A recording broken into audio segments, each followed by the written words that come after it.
Today we're going to be talking with Kate about a game that she has developed herself and brought out and published in the Steam store, Behind the Beyond.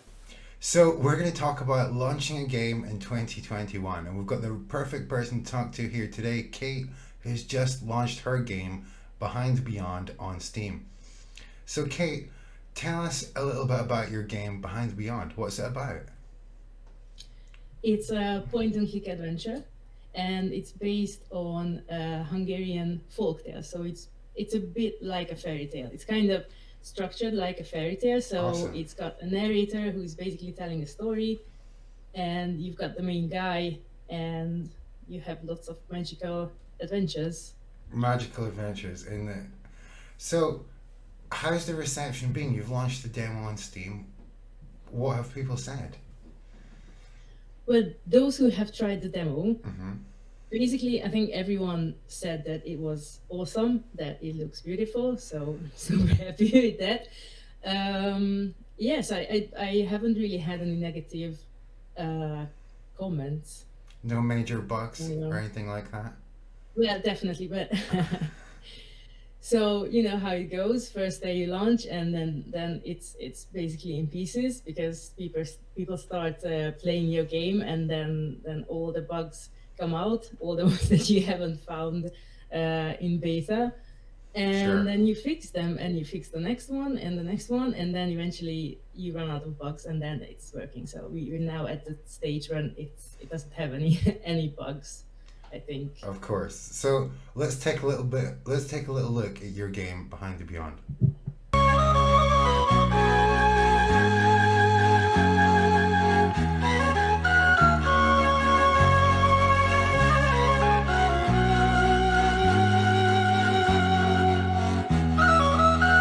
I'm on an adventure. I'm going to travel around the world, slay dragons and rescue princesses. Oh my, you must be very brave.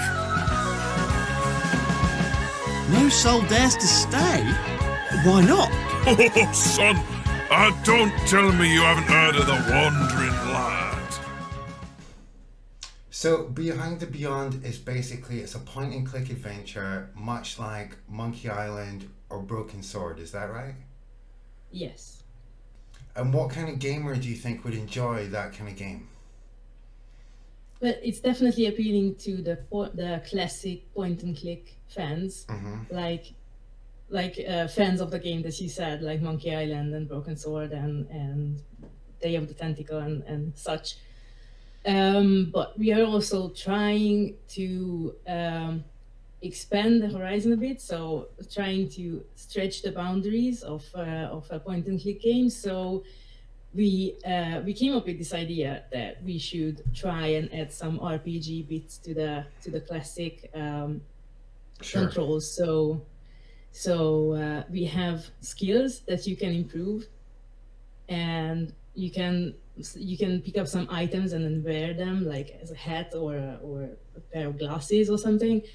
And then it changes how you can react with the environment in the game. So, but I think So you kind of basically- merged that RPG progression element of all the various skills and traits to the traditional point and click story-driven game.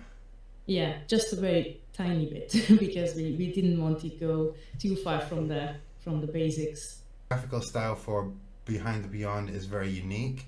Where did the inspiration for that come from? Well, there was a cartoon series back in Hungary that was running from 1970s or something until Yeah. 2010-ish.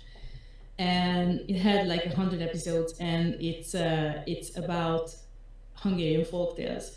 And it really had this kind of really unique, sort of almost like psychedelic visuals.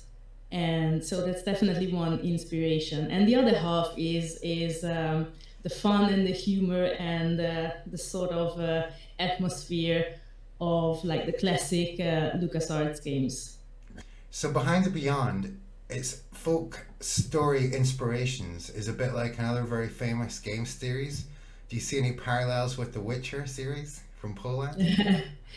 Yeah, there's definitely parallels. There's a funny story because the both games are sort of building on the same folklore base. So there's a lot of kind of like Slavic and Eastern European folklore in both our game and in the Witcher series. So it was really funny because I was doing some research and for my game, and I was looking up folklore stuff, like what did people believe back then. So there are a lot of monsters that they thought that existed, and I actually recognized a lot of the monsters from the Witcher Oh, really? series. So I was reading, like, it's basically a lexicon of stuff, and I was reading about all these kind of monsters, and it was like reading a bestiary from from The Witcher, because it was like literally the same stuff. So So some it's Witcher kind of fans like might the same. notice some same monsters in Behind the Beyond.